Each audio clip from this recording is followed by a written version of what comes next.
નમસ્કાર. આજે આપણી વચ્ચે અમારા ફિઝિક્સના ફેકલ્ટી અને અમારા ફિઝિક્સના ગુરુ એવા કૃણાલ સર છે, જે પોતે એમએસસી ગોલ્ડ મેડલની અંદર પ્રાપ્ત કરેલો છે, જે આજે અમારા બાળકોને સારામાં સારી રીતે ફિઝિક્સનો અભ્યાસ છે એ કરાવે છે.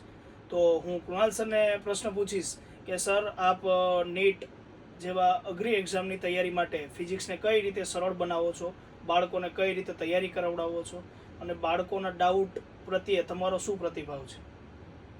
તો જો નીટ એક એવી એક્ઝામ છે જેના માટે એટલે પહેલાં તો એ માઇન્ડને સ્ટ્રોંગ કરવાની જરૂર છે.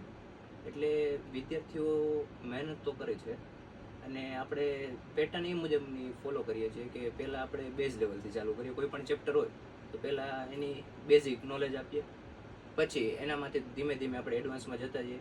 જે ટોપિક વાઇઝ જઈએ એ ટોપિક વાઇઝ અમુક દાખલા કરીએ 2-3, પછી એના લગતા જો પીવાઈ ગયો હતો તો પીવાઈ ગયો આપીએ, અને એ ક્લાસમાં આપણે હિન્ટ આપીએ, અને પછી છોકરાઓને એ શું કરવાનું, ગણવા દઈએ.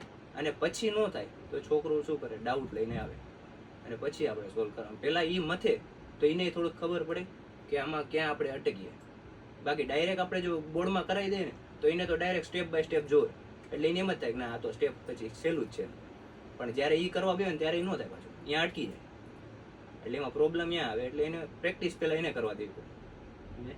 100%. સરે બહુ સરસ વાત કરી કે નીટના વિદ્યાર્થીઓને અઘરા ફિઝિક્સ જેવા સબ્જેક્ટને સરળ ભાષાની અંદર પ્રીવિયસ યરના ક્વેશ્ચન દ્વારા બાળકોને સારામાં સારી રીતે ફિઝિક્સનો અભ્યાસ છે એ કરાવે છે. તો થેન્ક યુ, ધન્યવાદ.